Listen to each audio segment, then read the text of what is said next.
परमेश्वर परखता आदमी को एक छोटा सा काम देके और छोटे काम पे रख के कि कितनी देर तक छोटा काम करेगा और उन दिनों क्या पवित्रता में रहेगा कि नहीं। अब छोटा काम, मैं सोच रहा मैं क्रिश्चियन हूं लेकिन छोटा सा काम कर रहा हूं, छोटी सी लाइफ है मेरी, छोटी सी ब्लेसिंग है। और एक दिन भुआ के लड़के की शादी में गया और पैग लगा लिए। हाँ, क्योंकि उसे लग रहा है कि क्रिश्चियन आत्मिक होने का क्या फायदा, अभी मेरी लाइफ तो उतनी है। और वो पीरियड था जहां उसने अपनी लाइफ का सब कुछ गवा दिया और फिर से एबीसी से शुरू करेगा। और उसे एबीसी को जब दोबारा शुरू करना पड़ता है किसी को, अगर आप 100 पौड़ी चढ़ रहे हैं, 100 सीढ़ियों वाली, अगर आप 90 से गिर जाए तो दोबारा जब आप शुरू करते हैं आपको कॉन्फिडेंस नहीं होता कि आप चढ़ पाएंगे।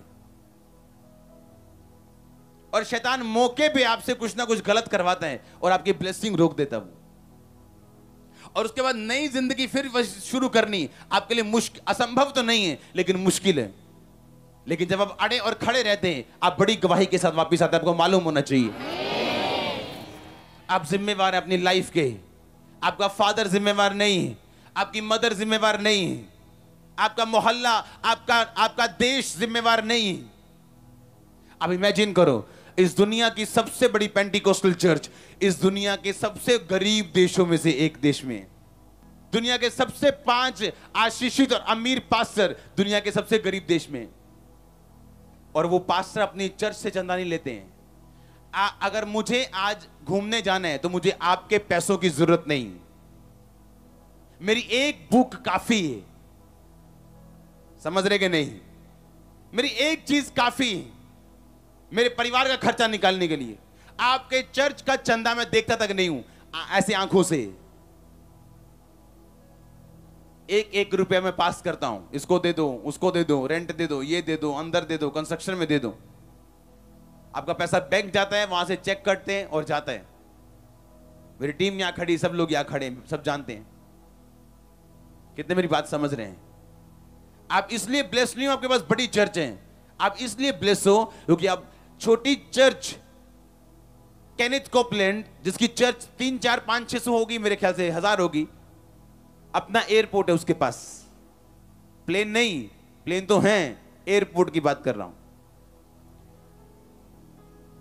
जोएल ऑस्टिन जो अमेरिका की सबसे बड़ी चर्च है, अपनी चर्च से ऑफरिंग नहीं लेता वो, आज भी कभी ऑफरिंग नहीं ली चर्च से अपने लिए।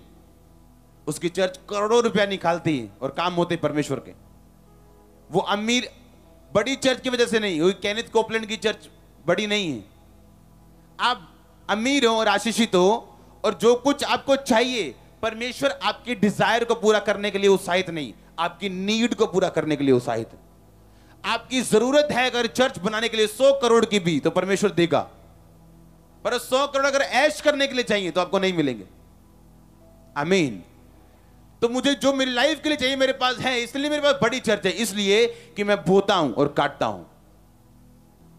एक बंदा जो बोता नहीं, टाइट नहीं बोया, तो आप अपने पास्टर से प्रार्थना मत करो आपका बिजनेस खुले, क्योंकि बाइबल कहती है जब तू अपना 10वां हिस्सा नहीं देगा, परमेश्वर आकाश की खिड़कियां झरोखे बंद रखेगा। आपको पता है कौन सा वर्ड यूज किया गया खिड़कियां झरोखे के लिए? Dam gate, sluice gate. Dam gate जहां लगे होते हैं पीछे पानी पानी होता है, पर आगे सूखा होता है क्योंकि गेट नहीं खुले होते। और वही वर्ड यूज किया गया मलाकी की पुस्तक में कि मैं आकाश के झरोखे खिड़कियां खोल दूंगा। यानी पीछे तो ब्लेसिंग है, पीछे तो पानी है, पर आपकी लाइफ में ब्लेसिंग नहीं। क्यों? क्योंकि टाइट कभी नहीं दिया, बोया कभी नहीं। और परमेश्वर ने कहा जैसे ही तेरे हाथ से टाइट रिलीज होगा, मैं वो डैम का गेट खोल दूंगा और पीछे का पानी तेरी नदी में बहेगा, तेरी लाइफ में बहेगा। पर आज लोग क्या है, वो समझने के लिए तैयार ही नहीं कि लाइफ जो है वो स्पिरिचुअल है। लाइफ वो नहीं है जो आप देख रहे हैं, लाइफ वो नहीं जो आप समझ रहे हैं, लाइफ वो है जो आत्मिक है। जब आत्मिक रीति के साथ आप समझ जाते हैं कि मुझे बोना है और आप बोना शुरू करते हैं, परमेश्वर ने कहा मैं फिजूल खर्ची को डांटूंगा। आपने अपनी लाइफ में अगर 3 चीजें परचेज करनी है, अगर आप टाइदर नहीं है, आप सबसे रॉन्ग वन परचेज करेंगे। आप परचेज करेंगे लेकिन सबसे रॉन्ग वन। अगर आप टाइदर हैं, आप ऐसी चीज परचेज करेंगे जो फ्यूचर में आपको फायदा करे। लेकिन आपको अपनी नंगी आंखों से और इस छोटे दिमाग से कभी पता नहीं चलेगा कि कौन सी चीज मेरे लिए फायदेमंद है। और आप तभी उसे फायदेमंद जान पाएंगे जब परमेश्वर आपके साथ हो, उसका वचन आपके साथ हो कि जब तू टाइद बोएगा मैं तुझे आकाश की खिड़कियां और झरोखे खोल के आशीष दूंगा, इतनी दूंगा कि रखने के लिए जगह नहीं होगी। आज इस चर्च में जितने लोग बैठे हैं, ओवरफ्लो सेक्शन सब जगह पे, हमारी जगह से भी बाहर बैठे हैं जो हमारी है भी नहीं। मैं इतनी दूंगा जितनी रखने के लिए जगह भी नहीं होगी। आमीन। तो लाइफ आत्मिक है, मुझे यह समझना है जो मेरी लाइफ में होगा वो इस कारण होगा कि मैंने अपनी जिंदगी के साथ क्या किया या परमेश्वर के वचन के साथ क्या किया। मैंने सीरियसली लिया या मैंने ऊपर से झाड़ दिया। हालेलुया। पौलुस ने कहा मैंने अपनी कलीसिया से चंदा नहीं लिया। क्यों? क्योंकि लोग कुछ ऐसे बोलते थे कि पौलुस इसलिए यहां पे चर्च खोलने के लिए आया क्योंकि इसे पैसा चाहिए। पौलुस ने क्या किया? उसने अपनी टीम के साथ एक फैसला लिया कि देख भाइयों, हम अपने कलीसिया से कोई पैसा नहीं लेंगे, हम अपना बिजनेस करेंगे। और बाइबल कहती पौलुस का उद्यम, पौलुस का जो बिजनेस था वो टेंट बनाने का था। वो टेंट बनाते थे वो, और उसने कहा कि टेंट बनाने से मेरी और तुम्हारी परिवार की जरूरतें पूरी होंगी, क्योंकि मैं अकेला हूं, मेरा कोई परिवार कोई वाइफ नहीं है।